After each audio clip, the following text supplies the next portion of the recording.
Olá, amores! Vamos dar continuidade, tá bom? A mais uma aula neste dia. E agora nossa aula é de geografia, tá bom? Então, eu gostaria que você pegasse aí o seu livro de geografia, abrisse na página 40, certo? Estamos no capítulo 4. Hoje encerramos esse capítulo, tá certo? E nós estamos estudando sobre, né, viver melhor, né? Estamos falando muito de poluição nas disciplinas de história, geografia, né, e ciências, né, falando muito de poluição, né, da devastação do meio ambiente, né? Porque essas três matérias, elas são interdisciplinares, né? Uma liga a outra, tá certo? Uma completa a outra, tá bom? E aí, o assunto de hoje de geografia é o seguinte: algumas alternativas para viver melhor nas cidades. Exatamente. E aí temos aí, né, o nosso capítulo de abertura, que a gente já viu na aula passada, viver melhor na cidade, né? E aí você vê aí nessa imagem o contraste da poluição, né? Tanto da poluição da água, quanto da poluição do solo e também do ar, né? Isso. E aí no seu livro você tem algumas alternativas para viver melhor nas cidades. Que alternativas são essas? Vamos fazer uma breve leitura, tá bom, do conteúdo, para a gente entender melhor, tá certo? A responsabilidade dos governos em executar políticas que melhorem a vida da população com serviços públicos, em especial do saneamento básico, é fundamental para viver bem na cidade. Exatamente, saneamento básico, cuidado com o esgoto, né? O governo ele tem a obrigação de fazer os esgotos, né? Para que a água, a sujeira das casas, as águas sujas, possam ser lançados nesses esgotos, não é isso? Também depende do poder público a criação e a manutenção de parques públicos nas cidades. Ele tem várias finalidades. São importantes porque todos nós precisamos de quê? De lazer. Verdade, todo ser humano precisa de um lazer, não é isso? Para descansar a mente do trabalho. E muitas pessoas procuram os espaços públicos, certo? Praças, né? Praias, né? Além disso, quando o parque é público, oferece lazer para crianças, jovens e adultos que não têm renda suficiente para pagar por diversão. Às vezes, se você não tem dinheiro, você vai numa praça, lá tem uns parques, lá você conversa, desopila a mente, não é isso?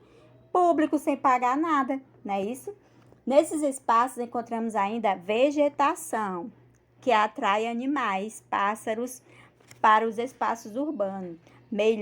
Melhora da umidade do ar e em meio a tanta construção e beleza da paisagem. Então, tem muitos parques que é bom de você ir, em meio a construções, a prédios altos. Mas você respira o quê? Oxigênio, ar puro. Ainda tem lugares dentro da cidade que tem vegetação, tá certo? Tem parques aqui em Fortaleza também que é bom para o lazer, como o Parque do Cocó, né? Você aqui perto da escola, tem ali, você caminha na orla, você recebe um arzinho, um oxigênio, né, da praia, do mar. Isso é muito bacana, né, isso? E aí nós temos aí alguns parques, olha, a turminha do Ético está aí no parque, né? Não perde tempo a turminha Ético. E aí eles estão aí, a Ana está conversando com o Francisco. Parques públicos bem estruturados não só contribuem com o meio ambiente urbano, mas também são opções de lazer e cultura para pessoas de todas as idades. É verdade. A maioria dos parques traz esses brinquedinhos aí, escorregador, né? Balanço para que as crianças possam brincar, né, gratuitamente, não é isso? Mas só que as pessoas também, por outro lado, elas não cuidam, né, dos bens, né, que é público, né, quebram tudo, não é isso? Também tem isso. Existem também experiências com o cultivo de hortas em espaços públicos e privados da cidade. Elas trazem o benefício de garantir o consumo de alimentos saudáveis, além de atrair polinizadores, aumentar a diversidade vegetal e animais, ocupar áreas vazias e promover a convivência e o respeito entre as pessoas envolvidas com a horta, que muitas vezes é coletiva, né? Também tem essas hortas aí, né? Que é um espaço de convivência. A separação dos resíduos sólidos e a realização da coleta seletiva é uma ação que podemos ter junto com o poder público municipal. Nesse caso, se houver de fato a reciclagem dos resíduos que separamos, teremos a economia de recursos naturais, matérias-primas, água e geração de renda para os catadores de resíduos e todo o setor envolvido com esse negócio. Será que você faz a coleta seletiva aí na sua casa? Giovânia, o que é coleta coletiva? É quando você separa o lixo reciclável. Quais são os lixos? Qual é o lixo reciclável? São garrafas, plásticos, latinhas de refrigerante, papel, papelão, tudo, vidro, são recicláveis, tá bom? Tá certo? Metal também. E aí você separa esse lixo, né? Do lixo orgânico, que é aquele... Qual é o lixo orgânico? Resto de comida, né? E aí você está contribuindo também para o meio ambiente, tá certo? E ajudando, fazendo a sua parte, tá certo? E agora, gente, você vai fazer essa atividade aí proposta pelo livro, tá certo? Para encerramento do capítulo. Temos aí essa questão na página 41 que diz o seguinte: utilize as palavras e complete as frases corretamente. E aí nós temos aí as palavrinhas para você completar o item A, B e C. Você vai ler as palavrinhas com atenção, vai ler as frases e complete corretamente, tá bom? Cada um no seu local, tá certo? Cada um no seu espaço, tá bom, meus amores? E dando continuidade, temos outro texto na página 42, isso mesmo, falando sobre a reciclagem. E você, o que acha? Leia o texto e reflita. Aí vamos ler aqui o texto. Diz o seguinte: a reciclagem de uma única lata de alumínio economiza energia suficiente para manter uma TV ligada durante 3 horas. Olha só, gente. Cerca de 100 mil pessoas no Brasil vivem exclusivamente de coletar latas de alumínio e recebem, em média, 3 salários mínimos mensais, segundo a Associação Brasileira de Alumínio. Uma tonelada de papel reciclado economiza 10 mil litros de água e evita o corte de 17 árvores adultas. Cada 100 toneladas de plástico reciclado economizam 1 tonelada de petróleo. 1 quilo de vidro quebrado faz 1 kg de vidro novo e pode ser infinitamente reciclado. Para produzir 1 tonelada de papel, é preciso 100 mil litros de água e 5 mil quilômetros de energia. Para produzir a mesma quantidade de papel reciclado, são usados apenas 1.000 litros de água e 50% da energia. Olha só. E aí nós temos aí, né, ó, em sua opinião, como a reciclagem pode contribuir para que as pessoas possam ter uma melhor qualidade de vida nas cidades? E aí nós temos o Francisco fazendo o papel dele, né? Mãe, pai, essa dica eu aprendi no portal do Ministério do Meio Ambiente, porque lá o governo ele tem esse portal, tá bom?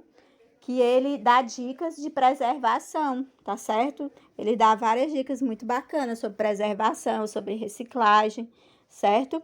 E aí nós temos aí esse papel importante, né, de fazer esse trabalho coletivo, não é isso? E agora é a sua vez. Na página 43 diz o seguinte: qual seria a alternativa para vivermos melhor nas cidades? Discuta com seus colegas e juntos apresente uma proposta para a sala. Monte uma apresentação dessa ideia por meio de cartaz. No quadro, desenhe uma planta, um croquis ou faça uma ilustração que represente essa alternativa. Gente, o que vocês vão fazer? Vocês vão fazer a segunda parte aí, que é somente desenhar uma planta, certo? Fazer uma ilustração que represente uma alternativa, certo? Para viver melhor nas cidades, tá bom? Você vai criar um desenho. Pense aí, o que pode ser feito, o que eu posso fazer para viver melhor numa cidade? Aí você vai pensar aí, você vai pedir a ajuda de alguém aí na sua casa, do seu pai, sua mãe, um adulto. E aí você vai desenhar, tá certo? Essa alternativa nesse quadro, tá bom? Somente isso. Na página seguinte, que é a página 44, vamos relembrar. E aí é o resumo do que foi estudado, não é isso? Questão diz o seguinte: por que o uso dos transportes individuais gera um problema nas cidades? Aí você vai ter que ler o texto lá do começo, procurar a resposta no texto do livro aí do capítulo 4, tá certo? 2. Qual é a alternativa encontrada para garantir mais rapidez no transporte coletivo nas grandes cidades? Qual foi a alternativa? Lá no texto, no começo do capítulo, ele fala sobre algumas alternativas. Uma delas foi o corredores de ônibus, lembra? Pois é. 3. Quais são as vantagens de investir em transporte público coletivo? Qual é a vantagem? Será que diminui a poluição do ar? O que é que diz lá no texto? Certo? 4. Cite 2 benefícios da reciclagem dos resíduos sólidos. E aí você vai pesquisar e aí você vai escrever 2 benefícios, tá certo? Um dos benefícios, gente, é que poupa recursos naturais, gera renda, né? 5. Cite 2 serviços que envolvem o saneamento básico. Qual é? O tratamento de esgoto, que mais? A coleta seletiva, não é isso? 6. Por que os parques públicos tornam as cidades melhores? Porque os parques públicos, eles tornam as cidades melhores. Protege, né, a fauna, protege a flora, né? E aumenta a biodiversidade, né, nesse espaço urbano, né? Quando tem muitas plantas, é muito bom, né? Porque eles constroem muitos prédios muito altos, né? Tirando a vegetação, mas aquele espaço, quando eles constroem uma praça ou um espaço público, eles preservam pelo menos, não é isso? E aí nós temos a autoavaliação que você vai ler, tá bom? O capítulo 1, 2, 3 e 4. Vai ler aí o que você entendeu, o que você aprendeu. E aí você vai marcando as carinhas, que você já sabe como é que faz, tá bom? Temos as carinhas aí do que aprendeu, é a carinha alegre. Aqui tem a carinha de dúvida, o que ficou em dúvida, né? E o que não entendeu, tá bom? Então, essa é a nossa aula de geografia, tá bom? E eu quero dizer uma coisa para vocês. Nenhum de nós é tão bom quanto todos nós juntos. É verdade, se nós todos nos unirmos, teremos uma vida melhor nas grandes cidades, tá bom? Um cheiro e até mais. Tchau!